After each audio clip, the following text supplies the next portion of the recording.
Hello, আসসালামু আলাইকুম। টপিমনি চ্যানেলে আপনাদেরকে স্বাগতম।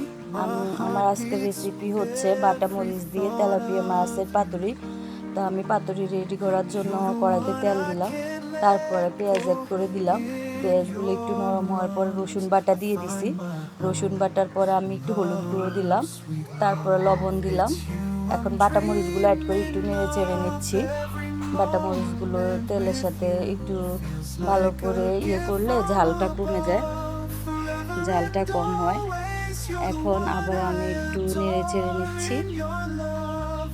এখন আমি হালকা একটু পানি অ্যাড করে দিচ্ছি। পানি অ্যাড করার পরে আমি আবার কিছুক্ষণ অপেক্ষা করব বলক আসার জন্য। এখন আমার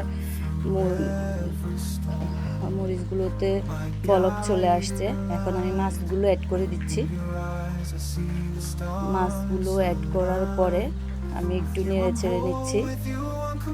নেড়ে ছেড়ে আমি কিছুক্ষণ অপেক্ষা করব ঢাকনা দিয়ে ঢেকে, পাতুরিগুলো কষে যাক। এখন আমার পাতুরিগুলো অনেকটাই কষে গেছে। আমি আবারও কিছু পানি অ্যাড করে দিচ্ছি। অল্প পরিমাণে পানি দিছি আমি, পাতুরিতে বেশি পানি লাগে না।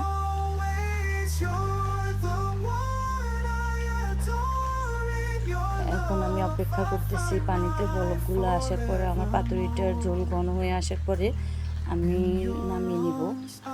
দেখেন বন্ধুরা, আমার পাতুরির ঝোলগুলো অনেকটাই ঘন হয়ে আসছে। এখন আমার পাতুরিগুলো রেডি হয়ে গেছে। দেখেন কেমন হয়েছে। এভাবে পাতুরি করে খেয়ে কেমন লাগলো আমাকে অবশ্যই কমেন্টে জানাবেন। আসসালামু আলাইকুম।